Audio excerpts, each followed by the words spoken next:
management sa negosyo. Yun naman ang topic natin ngayon.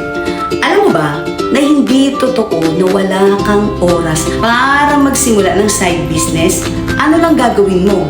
Una, gumamit ka ng free time sa gabi or pag weekends kapag wala ka nang ginagawa. And meron akong big tips na pwede ko i-share.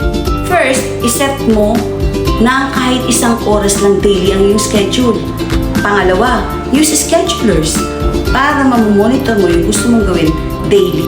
And number 3, limit yung mga distractions. Kung hindi naman importante, wala namang kwenta, huwag mo nang pagtuunan ng attention mo or ng oras mo.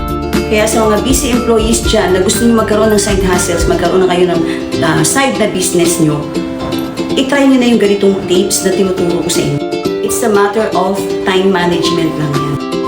Kaya kung may 1 hour ka lang sa isang araw, gagamitin mo ba para kumita ng extra o gagamitin mo para sa isang usapang walang kwenta? So like and save this reminder. So paano? Till my next video. So see ya. Kita please.